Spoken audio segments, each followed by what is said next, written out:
नमस्कार। आप देख रहे हैं IBPS गुरुजी और आज है डे नंबर 22 रीजनिंग का डे नंबर 22। कल हमने हम पिछले 3 लेक्चर से पढ़ रहे हैं सिटिंग अरेंजमेंट और आज देखेंगे square table and triangular table sitting arrangement. ठीक है, 40 दिन का स्टडी प्लान हमने फॉलो किया है IBPS RRB PO and clerk के लिए और IBPS PO और IBPS क्लर्क के लिए भी ये एप्लीकेबल रहेगा। तो चलिए शुरुआत कर लेते हैं। सबसे पहले होमवर्क देख लेते हैं कि पिछले लेक्चर में जो मैंने होमवर्क दिया था उसका सॉल्यूशन क्या है। जो मैंने होमवर्क 1 दिया था उसका सॉल्यूशन ये रहा और आंसर्स मैंने टिक कर दिए हैं, तो आप वेरीफाई कर सकते हो। दूसरा जो दिया था उसका सॉल्यूशन ये रहा और आंसर्स मैंने टिक कर दिए हैं, आप उसको वेरीफाई कर सकते हो। तीसरा सॉल्यूशन मेरा ये रहा और उसका आंसर्स मैंने टिक कर दिया है, तो आप वो देख सकते हो। चौथा जो होमवर्क दिया था उसका सॉल्यूशन ये रहा और आंसर टिक कर दिए गए हैं, तो सॉल्यूशन वो रहा। पांचवा ये रहा सॉल्यूशन और आंसर्स मैंने टिक कर दिए हैं, तो आप वो वेरीफाई कर सकते हो। छठा दिया था तो ये रहा सॉल्यूशन और आंसर्स मैंने टिक कर दिए हैं, तो आप वो वेरीफाई कर सकते हो। सातवां जो दिया था उसका सॉल्यूशन ये रहा और आंसर्स मैंने टिक कर दिए हैं, आप उसे भी वेरीफाई कर सकते हो। आठवां जो दिया था उसका सॉल्यूशन ये रहा और आपको मैंने आंसर टिक कर दिए हैं, तो आप वो भी वेरीफाई कर सकते हो। और ये जो दिया था वो मैंने बनाने की बात की थी, तो चलिए इसको बनाते हैं।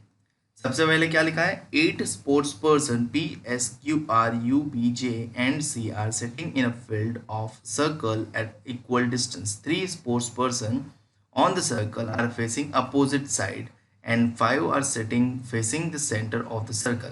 मतलब टोटल 8 में से 5 लोग सेंटर की ओर देख रहे हैं, मतलब इनसाइड देख रहे हैं, और 3 लोग आउटसाइड देख रहे हैं। ठीक है, कौन है वो मुझे पता नहीं है, तो मैं क्या करता हूँ, 2 पॉसिबिलिटी बना ही लेता हूँ। ये एक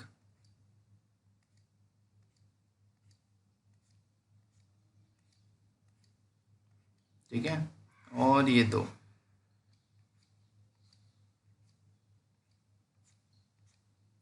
अब कंडीशन पढ़ना स्टार्ट करते हैं। कंडीशन क्या लिखे है, S is sitting to the third to the right of B. Of किसका है, बी का, तो बी के थर्ड टू द राइट में कौन बैठता है, एस। तो सपोज करते हैं कि बी या तो इनसाइड देख रहा है, बी या तो आउटसाइड देख रहा है। तो S is sitting third to the right of B. अगर बी इनसाइड देख रहा है तो उसका राइट यहाँ पे जाएगा और थर्ड प्लेस पे कौन बैठेगा, एस। और बी अगर आउटसाइड देख रहा है तो उसका राइट इस साइड जाएगा और थर्ड प्लेस पे कौन बैठेगा, एस। फिर क्या लिखा है, R is not near to C. R जो है वो सी के नियर नहीं है। इन शॉर्ट सी के नियर यानी ये दोनों जगह पे आर नहीं बैठता, तो वहां पे इनवैलिड रहेगा। उसके बाद क्या लिखा है, Q is sitting to the third to the left of R. Q जो है वो थर्ड टू द लेफ्ट बैठता है किसके, आर के। Who is sitting second to the right of P, मतलब हु कौन, मतलब आर। आर जो है वो second to the right of P बैठता है। तो सबसे पहले फर्स्ट हाफ को हम रिप्रेजेंट करेंगे, Q is sitting third to the left of R. तो क्यू जो है वो आर के लेफ्ट में थर्ड प्लेस पे बैठता है। अब मुझे आर की डायरेक्शन नहीं पता है, तो मैं सपोज करता हूँ कि आर नॉर्थ देखता है एक बार, तो उसका लेफ्ट जहाँ यहाँ जाएगा 1 2 और 3, कौन होगा, क्यू। सिमिलरली एक बार आर साउथ देखेगा, साउथ देखेगा तो उसका लेफ्ट इस ओर जाएगा 1 2 एंड 3, कौन बैठेगा, क्यू। और हु करके लिखा है, हु मतलब किसके लिए, आर के लिए ही बात हो रही है कि R is second to the right of P. अब बी का भी डायरेक्शन मुझे नहीं पता है, इनसाइड है या आउटसाइड है, तो मुझे दोनों के लिए सोचना पड़ेगा। तो इस पॉसिबिलिटी के लिए भी 2 बार सोचेंगे, इस पॉसिबिलिटी के लिए भी 2 बार सोचेंगे। तो R who is second to the right of P, मतलब आर जो है वो second to the right place पे है पी के। तो अगर पी इनसाइड देखता है तो यहाँ पे वैलिड है, या तो ये सेम सिचुएशन, और पी अगर आउटसाइड देखता है तो पी को यहाँ होना पड़ेगा, क्योंकि आउटसाइड देखेगा तो उसका राइट साइड इस साइड होगा और second to the right R होना चाहिए, तो ये R second to the right. Similarly इस वाली पॉसिबिलिटी में भी 2 चीज होगी, अगर पी इनसाइड देखता है तो पी यहाँ पे होगा, तो second to the right R है, और पी आउटसाइड देखता है, सॉरी ये पी है, पी आउटसाइड देखता है तो यहाँ पे होगा, और second to the right R adjust होगा। समझ में आई बात? तो ये एक ही सेंटेंस की 4 पॉसिबिलिटी है, ये दिख रही है ना वो। तो क्या लिखा है यहाँ पे, एंड वापस से सेंटेंस पढ़ता हूँ, Q is sitting third to the left of R, who is sitting second to the right of P, and among these 3 players one is facing opposite to the center of the circle। क्या बोला है, among these 3 players one is facing opposite to the center। तो इन तीनों में से सिर्फ एक ही opposite to the center face करता है। अब फर्स्ट वाली कंडीशन को देखो, फर्स्ट वाली कंडीशन में क्या है, ये दोनों ने सेंटर फेस किया हुआ है तो क्यू को कंपलसरी आउटसाइड फेस करना पड़ेगा। दूसरी वाली पॉसिबिलिटी में देखो, इसने सेंटर फॉलो किया है, इसने आउटसाइड किया है, तो इस क्यू को डेफिनेटली सेंटर फॉलो करना पड़ेगा, यानी क्यू सेंटर फॉलो करेगा। इस वाली पॉसिबिलिटी में देखो, आर ने आउटसाइड फॉलो किया है तो बाकी दोनों को सेंटर ही फॉलो करना पड़ेगा। और फोर्थ वाली पॉसिबिलिटी देखो, जिसमें ऑलरेडी 2 लोगों ने आउटसाइड फॉलो किया है जबकि एक ही आउटसाइड फॉलो कर रहा है, तो ये दोनों कैंसिल हो जाएंगे। समझ में आई बात? ये दोनों कैंसिल हो जाएंगे क्योंकि आउटसाइड 2 नहीं है, सिर्फ एक ही फॉलो कर रहा है, वन ऑफ दिस 3 प्लेयर्स। ठीक है, तो एक ही आउटसाइड फेस कर रहा है, बाकी सब इनसाइड। तो यहाँ पे 3 पॉसिबिलिटी मुझे दिख जाती है। ठीक है, एक ही कंडीशन की 3 पॉसिबिलिटी। ठीक है, चलिए आगे बढ़ते हैं। आगे क्या लिखा है, 2 sports person are sitting between C and U. C और यू के बीच में 2 लोग बैठते हैं, and 2 are sitting between B and U. C और यू के बीच में 2 लोग, और यू और बी के बीच में 2 लोग, कुछ इस प्रकार से कंडीशन। ठीक है, फिर क्या लिखा है, Q is sitting second to the left of J. Of किसका है, जे का, तो जे के सेकंड टू द लेफ्ट में क्यू बैठता है। ठीक है, और J who is facing the centre of the circle. J कहाँ फेस कर रहा है, सर्कल के सेंटर में फेस कर रहा है। ठीक है, तो Q is sitting second to the left of J. अब जे अगर सेंटर फेस कर रहा है तो जे यहीं पे आएगा, तभी इसका लेफ्ट इस साइड जाएगा और सेकंड टू द लेफ्ट पे क्यू आ जाएगा। सिमिलरली के क्यू यहाँ पे है तो जे को यहाँ बैठना पड़ेगा, क्योंकि जे सेंटर फेस कर रहा है तो सेकंड टू द लेफ्ट में क्यू आएगा, और ये क्यू यहाँ है तो जे को आना पड़ेगा यहाँ पे, तभी जे सेंटर फेस करेगा तो second to the left Q adjust होगा। ठीक है, तो मैंने उस कंडीशन को इसी कंडीशन में ऐड कर दिया है। आगे क्या लिखा है, S is facing the centre of the circle. S जो है वो सर्कल का सेंटर फेस कर रहा है, मतलब एस का डायरेक्शन मुझे मिल गया तो ये डायरेक्शन मैंने बना लिया। U is not opposite to B and Q। U जो है वो B एंड Q के अपोजिट नहीं बैठता, तो U is not opposite to B and Q। ठीक है, तो ये कंडीशन मैंने मार्क कर ली। अब शुरुआत कहाँ से करनी, सबसे पहली बात तो शुरुआत वहीं से करनी जो कंडीशन सबसे बड़ी है। तो ये वाली कंडीशन 3 ही पॉसिबिलिटी है, तो मैं 3 पॉसिबिलिटी को वेरी कर लेता हूँ। पॉसिबिलिटी तो वेरी करनी पड़ेगी क्योंकि सिटिंग अरेंजमेंट है।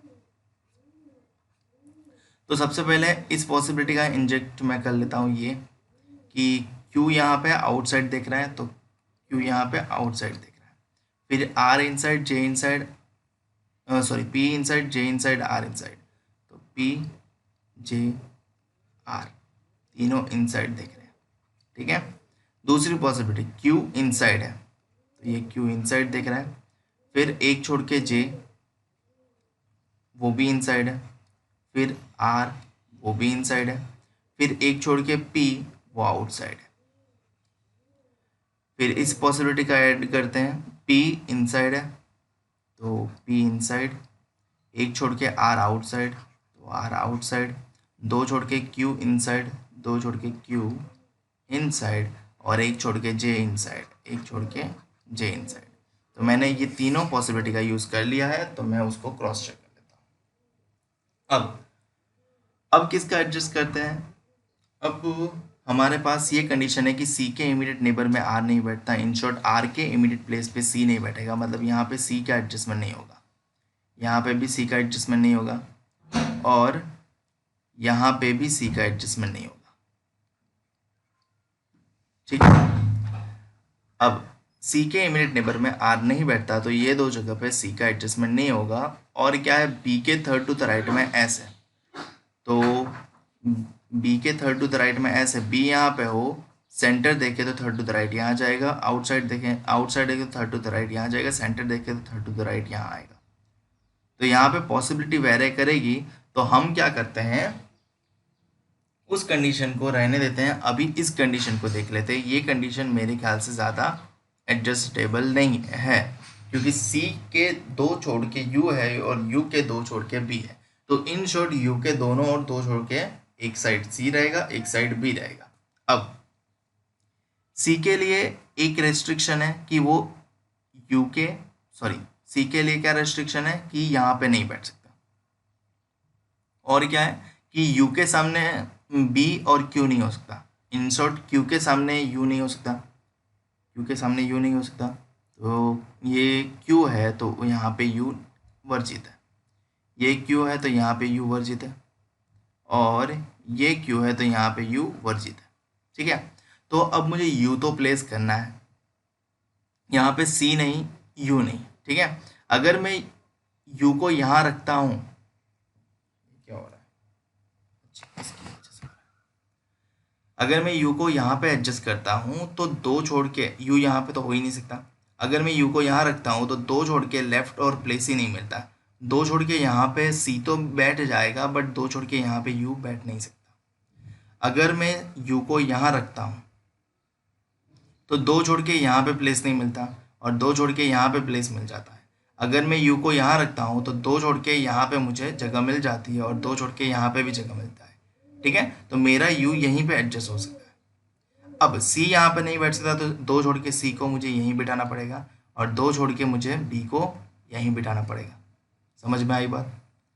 अब इस एडजस्टमेंट में हमें बी के थर्ड टू द राइट में एस लाना है, तो बी यहाँ पे बैठा है, अगर बी आउटसाइड देखता है तो उसका राइट साइड इस साइड जाएगा, 1 2 और 3, क्या एस बैठ पाएगा?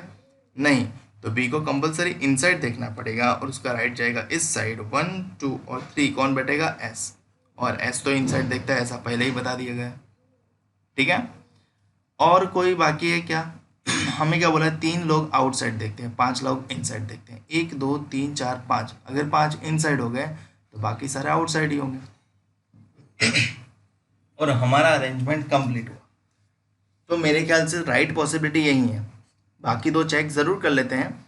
अब यहाँ पे जो रखना है ना, सी और ये वाली कंडीशन, यू के दो और बी, अगर मैं यू को यहाँ रखता हूँ तो दो छोड़ के यहाँ पे बी पॉसिबल नहीं है, बी पॉसिबल है बट दो छोड़ के यहाँ पे सी पॉसिबल नहीं है। अगर मैं यू को यहाँ रखता हूँ तो दो छोड़ के सी पॉसिबल नहीं है, दो छोड़ के सी पॉसिबल नहीं है। यू को यहाँ रखता हूँ तो दो छोड़ के प्लेस ऑलरेडी ऑक्यूपाइड है, दो छोड़ के प्लेस ऑलरेडी ऑक्यूपाइड है। यू को यहाँ रखता हूँ तो इस और दो छोड़ के प्लेस है बट इस और दो छोड़ के प्लेस नहीं है, इसलिए ये पॉसिबिलिटी पहले ही एलिमिनेट हो जाती है। ठीक है, अब यू को मैं यहाँ रखता हूँ तो दो छोड़ के यहाँ पे प्लेस है, दो छोड़ के यहाँ पे प्लेस है, मतलब यू यहाँ पे चल जाएगा बट यू यहाँ पे बैठ ही नहीं सकता। यू को यहाँ बिठाता हूँ तो दो छोड़ के यहाँ पे जगह नहीं मिलती है, यू को यहाँ बिठाता हूँ तो दो छोड़ के यहाँ जगह मिल जाती है, दो छोड़ के यहाँ जगह नहीं मिलेगी। यू को यहाँ बिठाता हूँ तो दो छोड़ के यहाँ पे जगह मिलेगी, दो छोड़ के यहाँ पे भी जगह मिलेगी, तो यू यहाँ पे सही है। ठीक है, उसके बाद दो छोड़ के सी यहाँ पे नहीं बैठता, दो छोड़ के सी भी यहाँ पे नहीं बैठता, सी को तो रखना ही है, तो ये भी पॉसिबिलिटी एलिमिनेट। तो अल्टीमेटली जो पॉसिबिलिटी मिली वो हमारी राइट चॉइस है। ठीक है, तो question answer, question number 1, which of the following sports person is facing to the opposite of the centre. तो सेंटर के अपोजिट कौन कौन फेस कर रहा है? P C and U. तो पी सी तो ऑप्शन में नहीं है, यू है, तो आंसर वो। Who is sitting third to the left of U. U के लेफ्ट में थर्ड कौन बैठता है? यू आउटसाइड देखता है, लेफ्ट इस साइड जाएगा, 1 2 3, थर्ड पे बैठता है बी, तो आपका आंसर होगा option B. If all people are changed their position with the person sitting opposite to them, then who is now sitting second to the left of R? R के second to the left में कौन है? सभी लोग क्या करेंगे? अपने opposite person से पोजीशन चेंज करेंगे। तो अपने अपोजिट पर्सन से मतलब R के लिए हमें देखने को बोला है, तो R किससे चेंज करेगा? इससे, तो R आ जाएगा यहाँ पे, और उसके कहाँ देखना है? सेकेंड टू द लेफ्ट में देखना है। तो आर का लेफ्ट कहाँ होगा? अगर आर यहाँ पे आए तो सेंटर देखेगा, सेकंड टू द लेफ्ट ये होगा। अब ये पर्सन यहाँ पे नहीं होगा, ये वाला पर्सन यहाँ पे आ चुका होगा, तो सेकंड टू द लेफ्ट में कौन है, यू है। तो आंसर क्या होगा आपका option A. Next question, who is second to the right of J. J के सेकंड टू द राइट में कौन है, जे के सेकंड टू द राइट में जे सेंटर दिख रहा है तो उसका राइट इस साइड जाएगा, और सेकंड टू द राइट मुझे कौन दिख रहा है, बी। तो आपका आंसर होगा ऑप्शन ए। नेक्स्ट क्या है, how many people are sitting between C and R when counted anti clockwise direction from C. C से एंटी क्लॉक काउंट करना है, सी और आर के बीच में देखना है। सी से एंटी क्लॉक, क्लॉकवाइज ये होती है तो एंटी क्लॉक ये होती है, सी और आर के बीच में टोटल 4 लोग हैं, एस क्यू यू जे। तो हमें क्या पूछा है, सी और आर के बीच में, और काउंटेड क्लॉकवाइज पूछा है, एंटी क्लॉक नहीं पूछा है। तो क्लॉकवाइज डायरेक्शन ये होती है, और क्लॉकवाइज डायरेक्शन में सी और आर के बीच में 2 लोग हैं, पी एंड बी। तो आपका आंसर होगा ऑप्शन डी 2। ठीक है, तो इसका सॉल्यूशन हो गया जो पूछा गया था, India post payment bank assistant manager preliminary 2017 में।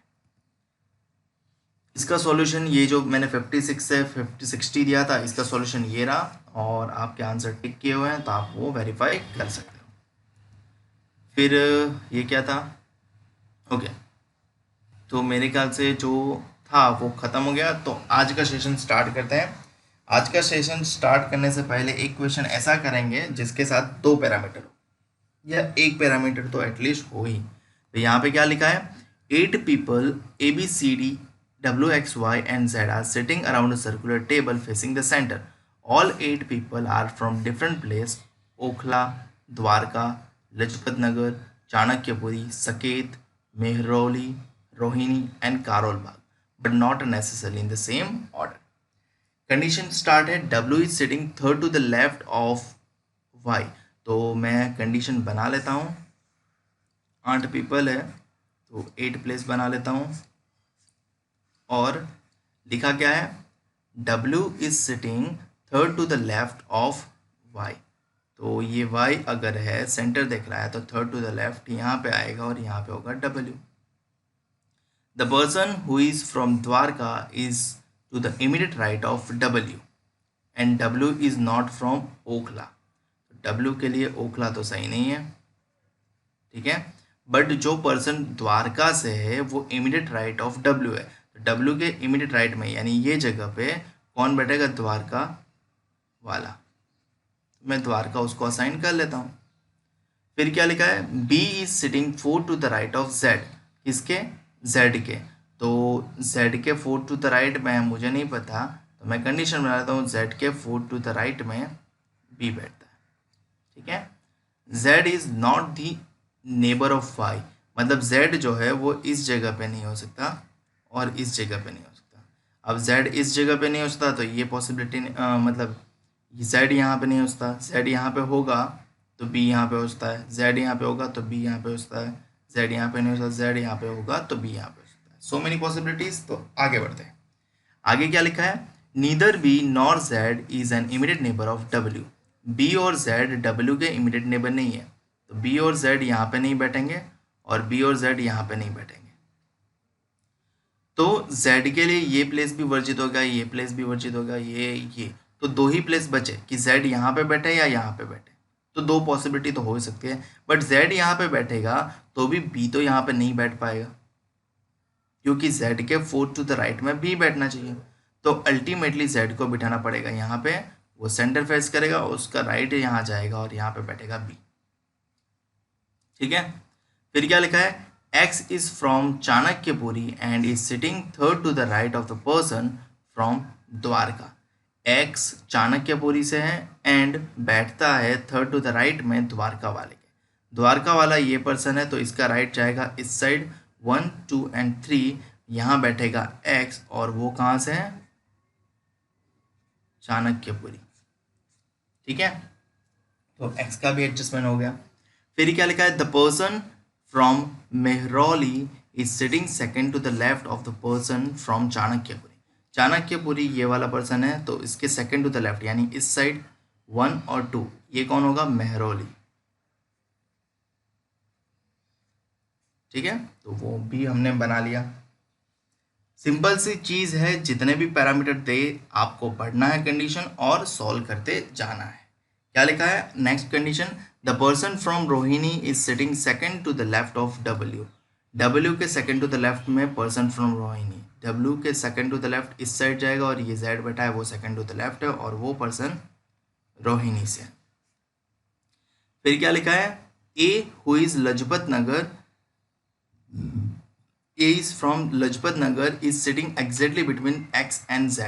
x यहाँ पे है, z यहाँ पे, तो उसके एग्जैक्टली बिटवीन A बैठता है और वो लजपत नगर से है।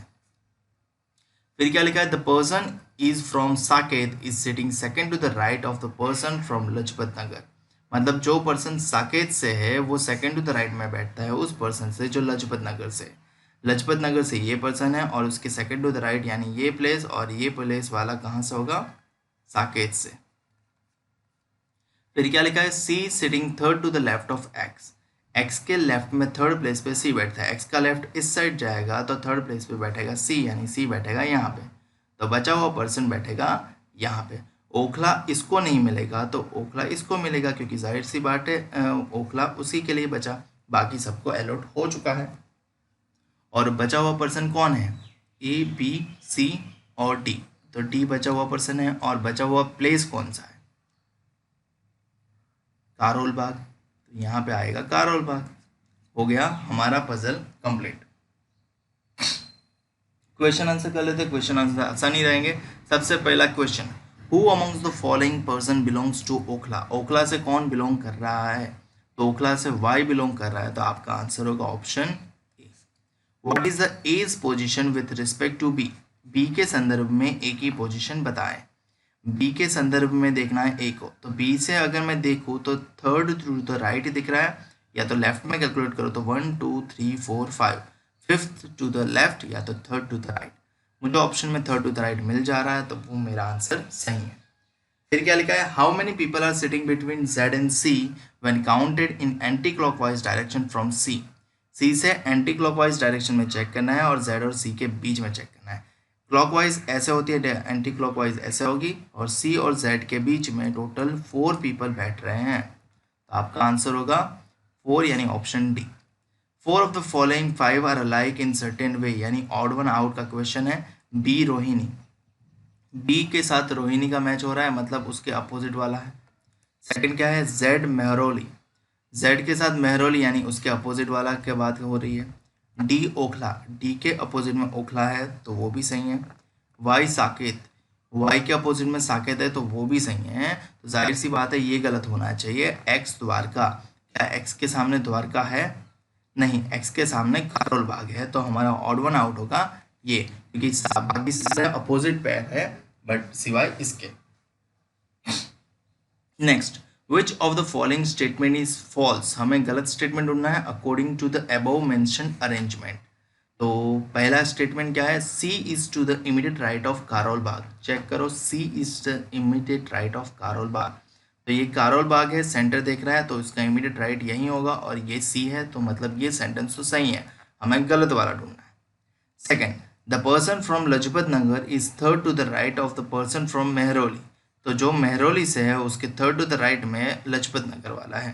चेक करते हैं, जो मेहरौली से है, मेहरौली से ये है, उसके थर्ड टू द राइट में यानी 1 2 3 लजपत नगर है, ऑफकोर्स है, तो ये भी राइट है।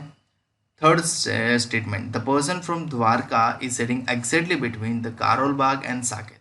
तो क्या द्वारका वाला कारोल बाग और साकेत के बीच में है, द्वारका वाला ये रहा कारोल बाग, और साकेत के बीच में द्वारका वाला नहीं है, क्योंकि वन साइड है कारोल बाग और उसके भी नेक्स्ट में है साकेत, तो हमारा ये सेंटेंस गलत है। ऑप्शन सी हमारा आंसर चॉइस होगा, क्योंकि वो सेंटेंस गलत है। ठीक है, तो इस प्रकार से अगर आपके साथ एक पैरामीटर दे भी दिया जाए, अगर प्रिलिमिनरी एग्जामिनेशन में थोड़ा सा लेंथी आए तो उसको प्रायोरिटी बाद में देना है, क्योंकि सबसे पहले प्रायोरिटी उसी को मिलेगी जो आसान हो और सिंगल पैरामीटर से हो, विदाउट पैरामीटर हो। ठीक है, तो ऐसा ही एक क्वेश्चन मैंने आपके लिए होमवर्क छोड़ा है, तो आप इसका सॉल्यूशन करेंगे, बड़ा ही मज़ा आएगा। और अगर आप सॉल्व ना कर पाए तो कमेंट सेक्शन में मुझे बताना, मैं आपको सॉल्व करके नेक्स्ट लेक्चर में ज़रूर दे दूँगा। चलिए बढ़ते हैं आगे, और अब देखते हैं स्क्वायर टेबल।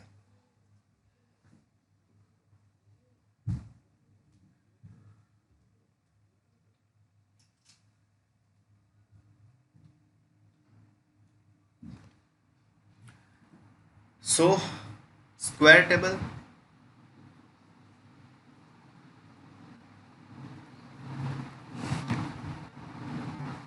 ये सवाल पूछा गया था IBPS क्लर्क प्री 2018 के एग्जाम में। तो सबसे पहले डायरेक्शन पढ़ेंगे। डायरेक्शन लिखा है study the following information to answer the given question. तो जो डिस्क्रिप्शन हमें दिया है वो वहाँ पे हमें 8 student ABCDEFG and H are sitting around square table बोला है। ठीक है, तो स्क्वायर टेबल मेरे ख्याल से आप सभी लोग ने देखा ही होगा, स्क्वायर तो देखा ही होगा। तो स्क्वायर टेबल पे 8 लोग बैठ रहे हैं। अब कैसे बैठ रहे हैं वो आगे पढ़ना है तो पता चलेगा, और ऑलवेज पढ़ना ज़रूरी है, डिफ़ॉल्ट में कोई भी चीज़ समझ मत लेना। तो 8 लोग sitting around square table in such a way 4 of them sit at 4 corners. 4 लोग, 4 जो कॉर्नर होती है स्क्वायर की वहाँ पे बैठे हैं। And while 4 are sit in the middle of each of the 4 side, मतलब बाकी बचे 4 लोग मिडल में बैठते हैं हर एक साइड के। तो स्क्वायर की 4 साइड होती है, तो उसके मिडल में बाकी 4 लोग बैठते हैं। The one who sit at the corners, जो लोग कॉर्नर पे बैठते हैं, फेसिस द सेंटर, मतलब कॉर्नर वाले कहाँ फेस कर रहे हैं, सेंटर की ओर। And others are facing outside, मतलब बाकी के लोग यानी मिडल वाले लोग कहाँ फेस कर रहे हैं, आउटसाइड। यानी हर एक पर्सन का लेफ्ट और राइट हर एक बार चेंज हो रहा है, अल्टरनेट पर्सन का। तो आपको ये चीज़ यहाँ पे ध्यान में रखने लायक है। मैं दूसरी पॉसिबिलिटी भी यहीं बना लेता हूँ ताकि अगर मुझे स्प्लिट होना हो तो आसानी से हम स्प्लिट हो सके। और ये सेंटर फेस करेगा कॉर्नर वाले, और मिडल वाले आउटसाइड फेस करेंगे। ठीक है, सबसे पहला कंडीशन क्या लिखा है, A who faces the centre. अगर ए सेंटर को फेस करता है तो वो कॉर्नर पे ही बैठेगा, क्योंकि 4 ही जगह ऐसी है जहाँ पे वो सेंटर को फेस कर सकता है। Sits third to the left of F, किसके लेफ्ट में बैठता है, एफ के थर्ड टू द लेफ्ट में बैठता है। तो हम जनरली एफ को एडजस्ट करते हैं, बट यहाँ पे प्रॉब्लम क्या है कि ए फेसेस द सेंटर।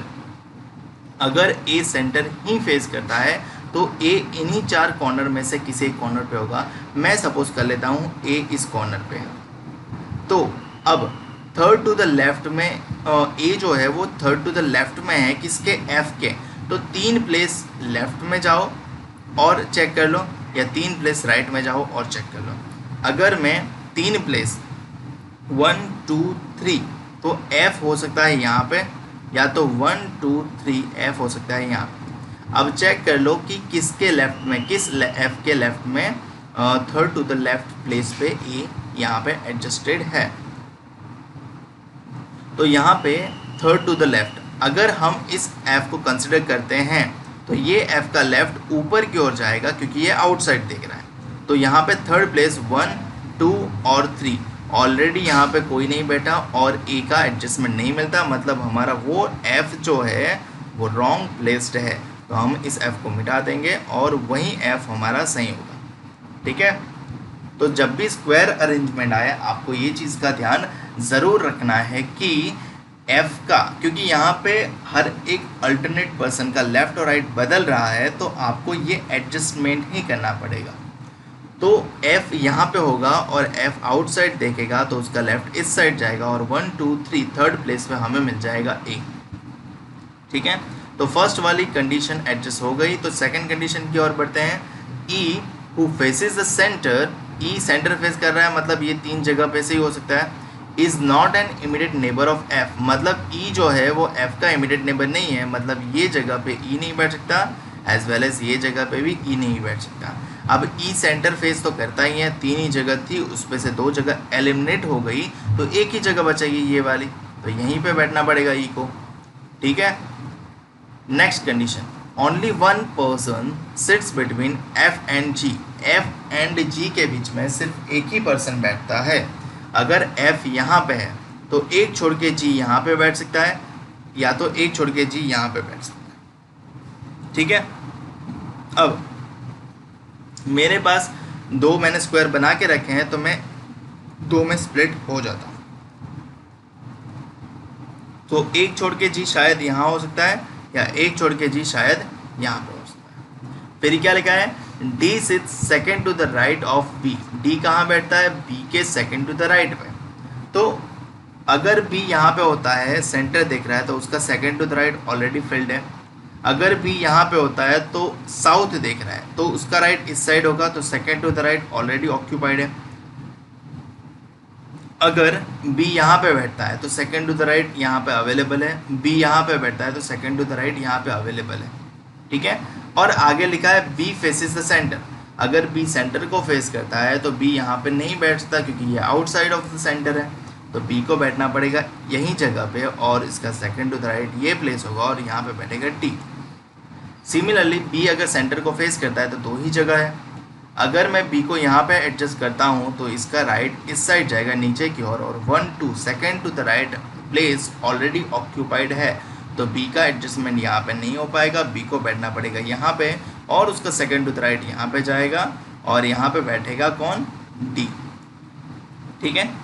फिर क्या लिखा है, next condition, C is not an immediate neighbour of A. C जो है वो ए का इमीडिएट नेबर नहीं है, मतलब सी का एडजस्टमेंट यहाँ पे भी नहीं होगा, यहाँ पे भी नहीं होगा। तो बाकी तो बचा सी, और कोई बचा है A B C D E F G H, तो सी और एच ही बचे हैं। और सी अगर ये दो जगह में से नहीं बैठता तो और कोई जगह ही नहीं बचती, तो अल्टीमेटली ये पॉसिबिलिटी क्या हो जाएगी, एलिमिनेट। और इस ए के करीब सी नहीं बैठ सकता, तो सी के बैठने के लिए जगह यही होगी, क्योंकि एक ही जगह बची। और बचा कौन, एच, तो एच आ जाएगा यहाँ पे, और अरेंजमेंट हो जाएगा कंप्लीट। तो स्क्वायर टेबल अरेंजमेंट इतना डिफ़िकल्ट भी नहीं है, बट अगर लेफ़्ट और राइट में कंफ्यूज हो रहे हो तो इतना आसान भी नहीं है, ठीक है। In short square table arrangement में आपको एडजस्टमेंट आनी चाहिए। क्वेश्चन आंसर करते हैं, आपको ज़्यादा अच्छा पता चलेगा। Question number 1, which one does not belong to the group out of 5, यानी 5 ऑप्शन में से कौन एक है जो उस ग्रुप को फॉलो नहीं कर रहा। तो क्या दिया है, बी सी ई डी ए।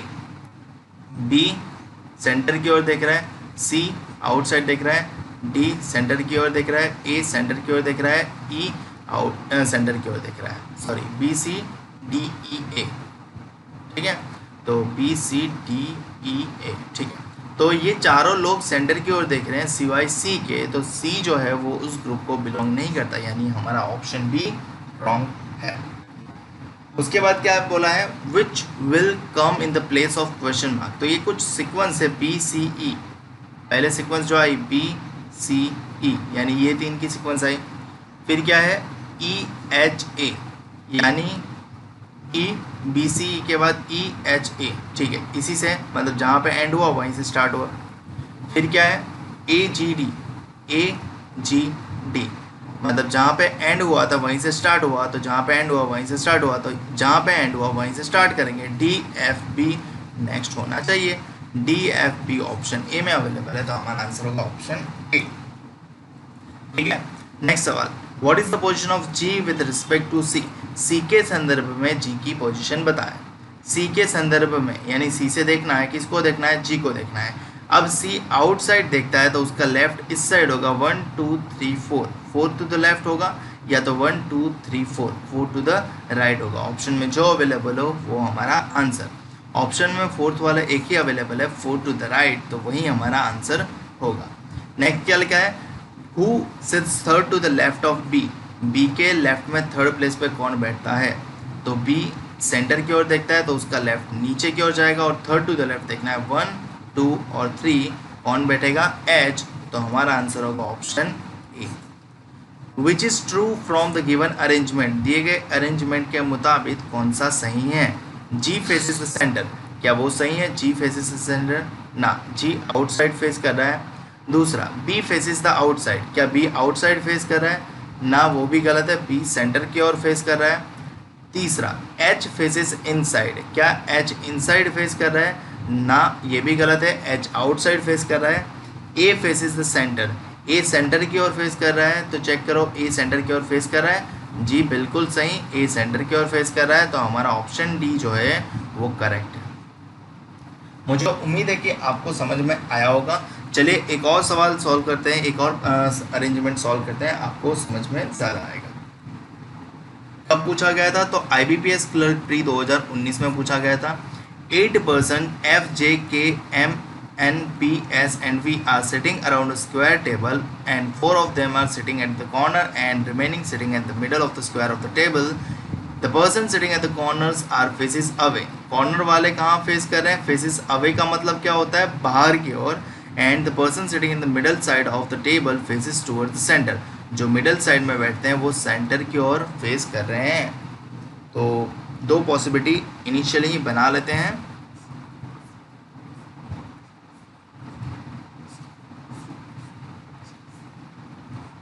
चार लोग कॉर्नर पे और चार लोग मिडल पे।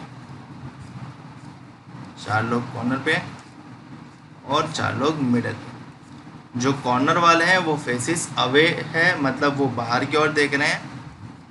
तो मिडल वाले इनसाइड की ओर देख रहे हैं। तो उस प्रकार से हम उनको डायरेक्शन असाइन कर देंगे। अब कंडीशन पढ़ना स्टार्ट करते हैं। सबसे पहली कंडीशन क्या है? F seats at the middle side of the table. तो F कोई भी एक मिडल साइड पे बैठता है, ठीक है। तो मैं एडजस्ट कर लेता हूँ, यहाँ पे F बैठा है। फिर क्या लिखा है? N seats at the immediate left of V। N जो है वो V के इमीडिएट लेफ्ट में बैठता है। तो मुझे ये तो पता चलना चाहिए ना कि V कॉर्नर पे बैठता है या सेंटर पे बैठता है। तो मैं क्या करता हूँ, जस्ट कंडीशन मार्क आउट कर लेता हूँ कि V अगर इनसाइड देख रहा होगा तो इमीडिएट लेफ्ट में N यहाँ पे होगा, और V अगर आउटसाइड देख रहा होता तो इमीडिएट लेफ्ट में N यहाँ पे होता। 2 person sits between F and J। F और J के बीच में 2 पर्सन बैठते हैं। तो ये शायद यहाँ पे भी होता है या शायद यहाँ पे भी होता है। तो मैंने दो पॉसिबिलिटी ऑलरेडी बना के रखी है। तो 2 छोड़ के J एक बार यहाँ पे और 2 छोड़ के J एक बार यहाँ पे। आगे क्या लिखा है? V seats at the immediate right of J। अब J कॉर्नर पे है, आउटसाइड देख रहा है, तो उसका इमीडिएट राइट यहाँ पे होगा और यहाँ पे बैठेगा V। और ये J कॉर्नर पे है और उसका इमीडिएट राइट होगा यहाँ पे और यहाँ पे बैठेगा V। और V के लिए क्या था? V के इमीडिएट लेफ्ट में N बैठता है। इस V का अगर इनसाइड देख रहा है तो इमीडिएट लेफ्ट ये होगा और यहाँ पे बैठेगा N। और ये V है तो इसका इमीडिएट लेफ्ट ये होगा तो यहाँ पे बैठेगा N। स्क्वायर अरेंजमेंट में आपको लेफ्ट और राइट का आइडेंटिफिकेशन ही आपका सॉल्यूशन लाने में मददरूप रहेगा। तो ऑलवेज देखना कि उसका फेस कहाँ पे हो रहा है, इनसाइड हो रहा है या आउटसाइड हो रहा है, वो मैटर ज़्यादा करता है।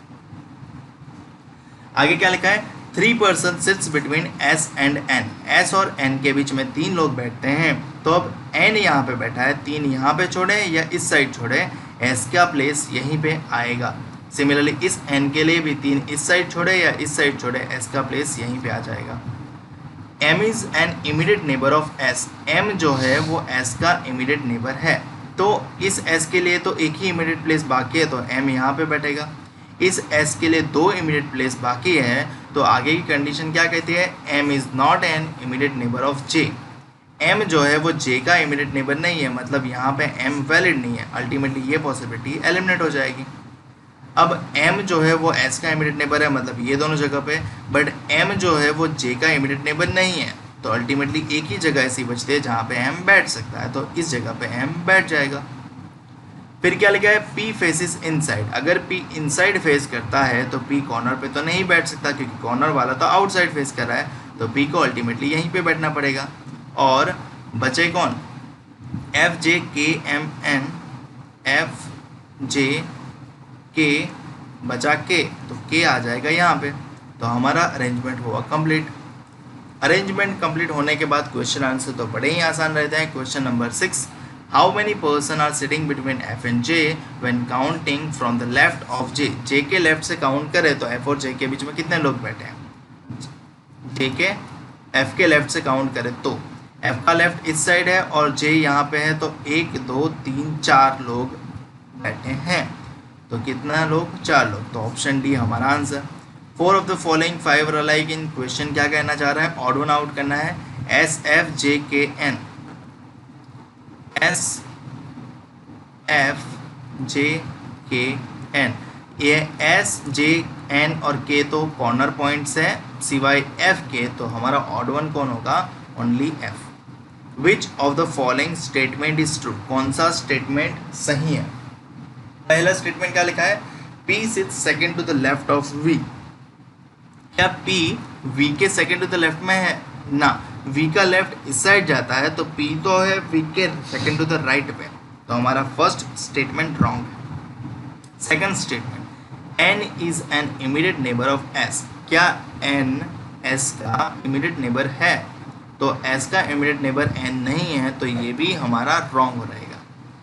2 person sits between P and V, क्या P और V के बीच में 2 पर्सन बैठते हैं, P यहाँ पे है V यहाँ पे है, नहीं, एक और सिंगल बैठता है और दूसरी और 5 लोग हैं, तो किसी भी हिसाब से ये सही नहीं है। Next, M sits opposite to N, क्या M N के अपोजिट बैठता है, नहीं, M के अपोजिट तो V है और N के अपोजिट S है, तो गलत है।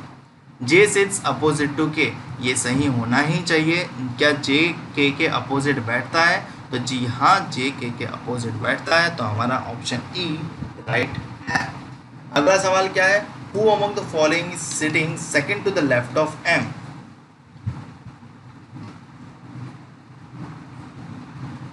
M का फेस इनसाइड है और उसका लेफ्ट ऊपर की ओर जाएगा और उसके सेकंड टू द लेफ्ट पे बैठेगा P, तो हमारा आंसर होगा ऑप्शन ए। और अगला सवाल, who among the following is sitting opposite to P, कि P के अपोजिट में कौन बैठता है, P अगर यहाँ पे है तो उसके अपोजिट में F बैठता है, तो हमारा आंसर हो जाएगा ऑप्शन सी।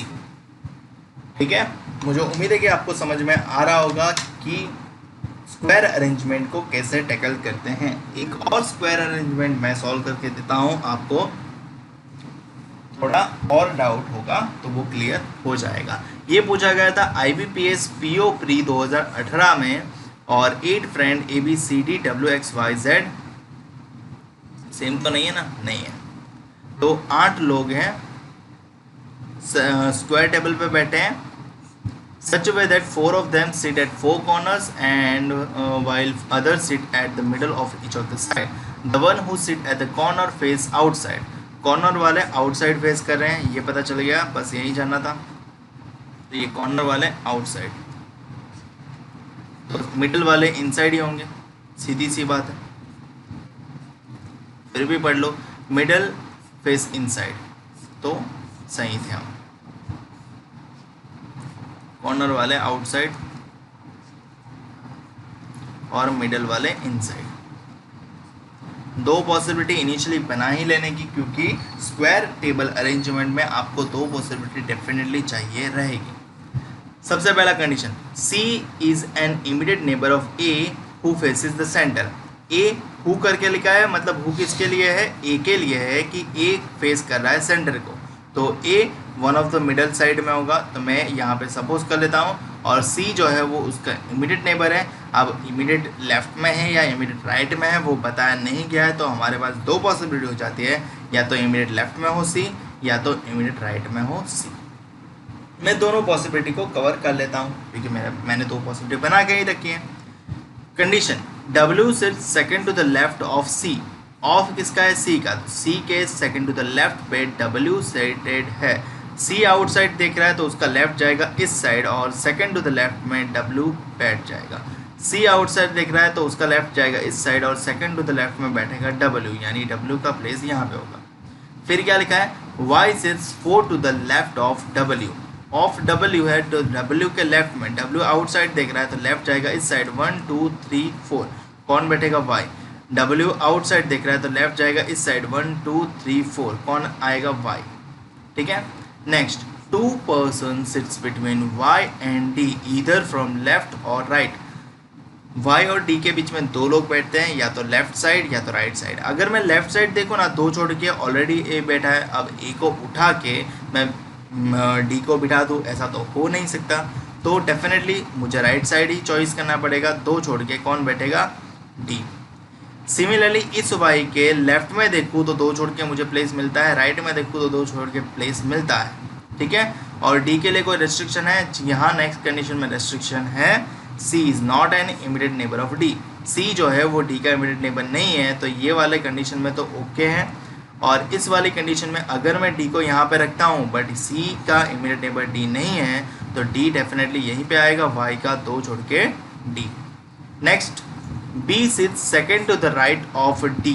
डी के सेकंड टू द राइट में कौन बैठता है, बी बैठता है। डी आउटसाइड देखता है तो उसका राइट ऊपर की ओर जाएगा, 1 और 2 कौन बैठेगा, बी।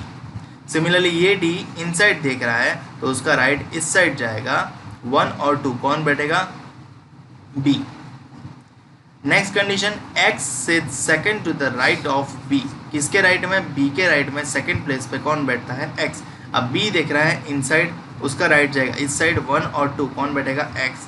बी देख रहा है इनसाइड और इसका राइट जाएगा नीचे की ओर, 1 और 2 पे ऑलरेडी ए बैठा हुआ है, हम ए को उठा के एक्स को नहीं अलॉट कर सकते, तो इन शॉर्ट ये पॉसिबिलिटी क्या हो जाएगी, एलिमिनेट, और ये पॉसिबिलिटी करेक्ट हो जाएगी। बचा पर्सन कौन है, ए बी सी डी तो हो गया, एक्स वाई जेड बचा है, तो जेड यहाँ पे आ जाएगी।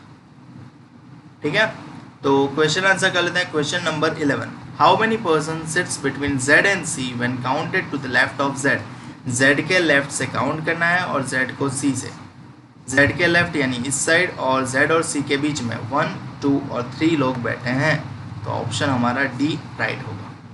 What is the position of Y with respect to D, D के संदर्भ में मुझे वाई की पोजीशन बताएं। डी से मुझे देखना है वाई की पोजीशन देखना है, तो डी का राइट इस साइड होगा, तो 1 और 2 और 3, थर्ड टू द राइट इस साइड होगा, और लेफ्ट की ओर देखें तो 1 2 3 4 5, fifth to the left. Option में जो अवेलेबल हो, थर्ड टू द राइट या तो fifth to the left. Third to the right option में अवेलेबल है, तो हमारा answer third to the right होगा। अगला, 4 of the following 5 are alike, in short ये क्या का क्वेश्चन है, ऑड वन आउट का। ऑड वन आउट का मतलब यहाँ ये 5 ऑप्शन में से कौन सा ऑप्शन एक ग्रुप को फॉलो नहीं करा, Z W D C Y, Z W D C Y, तो डी को छोड़ के बाकी सारे जो दिए गए हैं वो कॉर्नर पॉइंट्स है, और डी जो है वो मिडल वाला पॉइंट है, तो ऑड वन होगा सी। ऑप्शन सी में डी अवेलेबल है, इसलिए C. Who sits second to the right of A, A के सेकंड टू द राइट में कौन बैठता है, तो ए जो है वो यहाँ पे बैठा है और इनसाइड देखता है तो राइट इस साइड जाएगा, और सेकंड प्लेस पे बैठा है डी, तो हमारा आंसर होगा option D. Who among the following sits between B and C when counted to the right of B? B के राइट से देखे तो B और C के बीच में कौन बैठे हैं, B के राइट से देखे, B सेंटर की ओर देख रहा है तो राइट साइड इस साइड जाएगा, और B और C के बीच में X एंड Y बैठे हैं, तो हमारा आंसर होगा ऑप्शन C, जिसमें दिया है X एंड Y।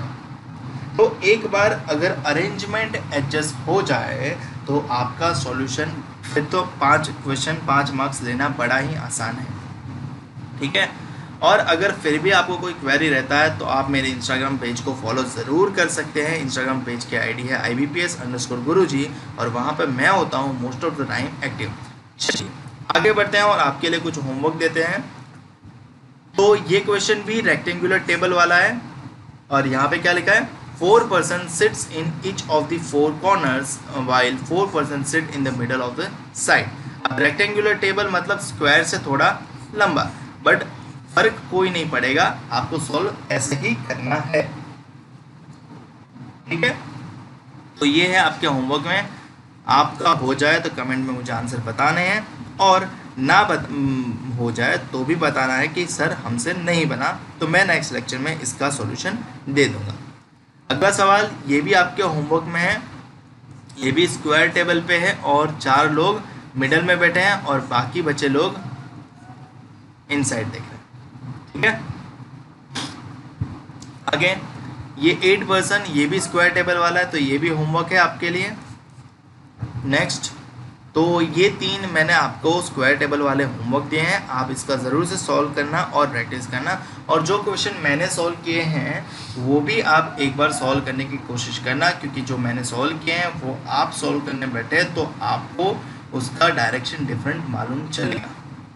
ठीक है, चलिए, तो अब पिछले साल क्या हुआ, SBI PO प्री की एक एग्ज़ाम में 19 की एक एग्ज़ाम में एक शिफ्ट में ट्रायंगुलर टेबल पजल पूछा गया। मतलब क्या बोला है, 6 person are sitting around a triangular table. Triangular table इस प्रकार से होगा। ठीक है, person who are sitting at the corner are facing towards the table, centre of the table, and the person who are sitting in the middle of the table मतलब हर एक side के मिडल में बैठे हैं वो आउटसाइड फेस कर रहे हैं, मतलब जो कॉर्नर पे बैठे हैं वो सेंटर की ओर फेस कर रहे हैं और जो मिडल में बैठे हैं वो आउटसाइड की ओर फेस कर रहे हैं। तो कुछ इस प्रकार से अरेंजमेंट थी। काफ़ी लोगों ने बना लिया और काफ़ी लोगों को ये डाउटफुल लगा कि ट्रायंगुलर टेबल कहाँ से आ गया। तो भैया कोई भी टेबल पे वो लोग अरेंजमेंट पूछ सकते हैं या कोई भी टाइप की अरेंजमेंट वो बना के आपको सवाल पूछ सकते हैं। तो आपको ऑलवेज बेसिक कंसेप्ट पे फोकस करना है, क्वेश्चन को समझना है, कंडीशन को रीड करना है और फिर सॉल्व करना है। सबसे पहली कंडीशन क्या लिखा है, A sits at one of the corners of the table. तो 3 कॉर्नर है तो किसी भी एक कॉर्नर पे एडजस्ट कर लो कि मान लो कि ए यहाँ पे बैठा है, ठीक है।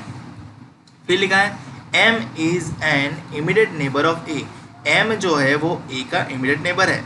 लेफ्ट बोला राइट बोला नहीं बोला तो मैं 2 पॉसिबिलिटी में स्प्लिट हो जाता हूँ, या तो एम लेफ्ट इमीडिएट नेबर है या तो एम राइट इमीडिएट नेबर है। Next, 2 person sits between M and B. M and B के बीच में 2 पर्सन बैठते हैं। अब 2 एम के राइट में छोड़े या लेफ्ट में छोड़े एक ही प्लेस मिलता है तो बी आ जाएगा यहाँ पे। सिमिलरली एम यहाँ पे है तो 2 इस और छोड़े या इस और छोड़े एक ही प्लेस मिलता है तो बी आ जाएगा यहाँ पे। आगे क्या लिखा है, C sits immediate right of B. B के इमीडिएट राइट में सी बैठता है। अब बी यहाँ पे है, सेंटर की ओर देख रहा है तो उसका इमीडिएट राइट यहाँ पे होगा और यहाँ पे बैठेगा सी। और बी यहाँ पे है, सेंटर की ओर देख रहा है, उसका इमीडिएट राइट यहाँ पे होगा 1 और 1 तो यहाँ पे होगा सी, ठीक है। फिर क्या लिखा है, N is to the immediate right of O. N जो है वो ओ के इमीडिएट राइट में बैठेगा। अब फर्स्ट वाली पॉसिबिलिटी में देखें ना तो इमीडिएट प्लेस बचा ही नहीं है, अपोजिट प्लेस बचा है, तो ये पॉसिबिलिटी एलिमिनेट हो जाएगी क्योंकि ये कंडीशन सेट ही नहीं हो पाएगी क्योंकि एन जो है वो इमीडिएट राइट ऑफ ओ है।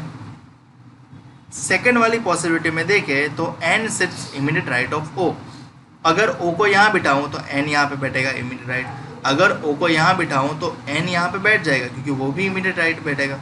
तो लास्ट कंडीशन जो है वो कह रही है कि O does not sit at any of the corner of the table. तो ओ यहाँ पे नहीं बैठ सकता तो अल्टीमेटली ओ को बैठना पड़ेगा यहाँ पे, ठीक है। तो उसका इमीडिएट राइट यहाँ पे बैठेगा एन। तो हमारा टेबल अरेंजमेंट हुआ कंप्लीट। तो अगर टेबल अरेंजमेंट भी पूछ, मान लो कि कल को आपको पेंटागन अरेंजमेंट पूछ ले कुछ इस प्रकार से, या फिर हेक्सागन पूछ ले तो कुछ इस प्रकार से, या फिर ऑक्टागन पूछ ले, ये हेक्सागन नहीं हुआ, हेक्सागन नहीं हुआ, या फिर ऑक्टागन पूछ ले तो 8 साइड होती है उसकी,